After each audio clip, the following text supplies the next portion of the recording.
इस पर्यावरण को बचा सकता है कोई, अंतिम रूप से बचाएगा तो गाय बचाएगी। याद रखिए, गाय नहीं बची तो हम सब मर जाएंगे। मैं अंधश्रद्धावश नहीं कह रहा, मैं विज्ञान के तथ्यों के आधार पर कह रहा हूं। फिर कभी बताऊं, जिस प्रकार क्लाइमेट चेंज, जिन कारणों को बताया जा रहा है, जो उपाय किए जा रहे हैं, वे ही कारण, वे ही परिवर्तन, वे ही उपाय इस धरती से प्राणियों के विनाश का कारण बनेंगे। जो विकास विकास विकास ये नारे लगा रहे हैं, वो भी गोहत्या के बराबर जिम्मेदार हैं। इस विकास के नाम पर कितनी जड़ी बूटियां खत्म हो रही है, कितनी वनस्पतियों को नष्ट किया जा रहा है। जो बूचड़ खानों को सब्सिडी देते हैं, वो भी गोहत्या के भागीदार है। एक कसाई दिन में 50 गाय मारता होगा बूचड़ खाने में, पता नहीं, मैं नहीं जानता कितनी मारता होगा।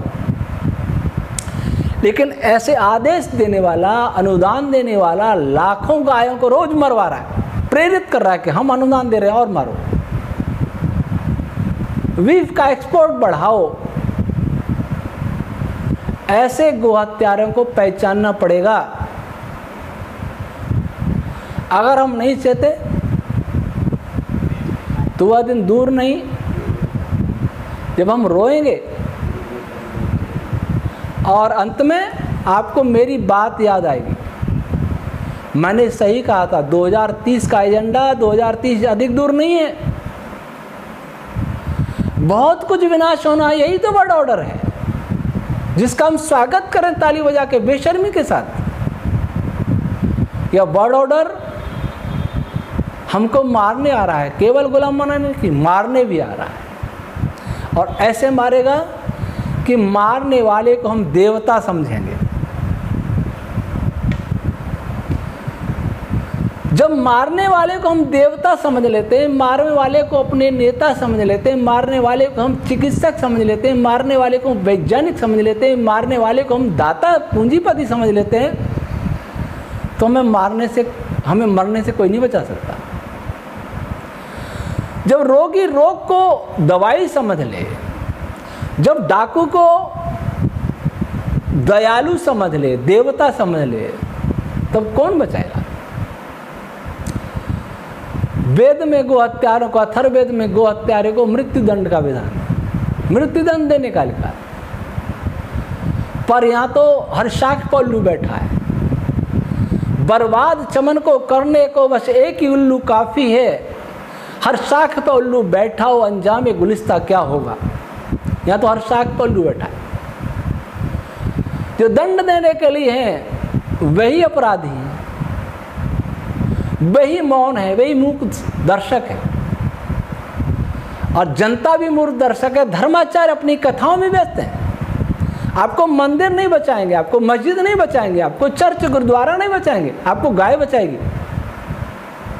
गाय से किया जाने वाला हवन बचाएगा, गाय के पंचगव्य बचाएगा, मूत्र, गोबर का रस, दही, दूध, घी, मक्खन, छाछ, ये बचाएंगे।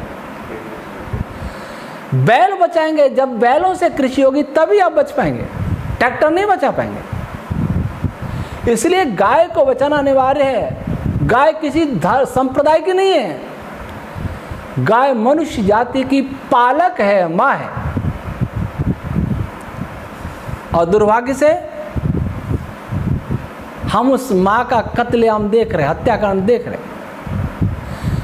और जो रेडिएशन की बाढ़ आ रही है, रेडिएशन जो ला रहे हैं, डिजिटल पागल हो गए, जैसे पागल हो गए।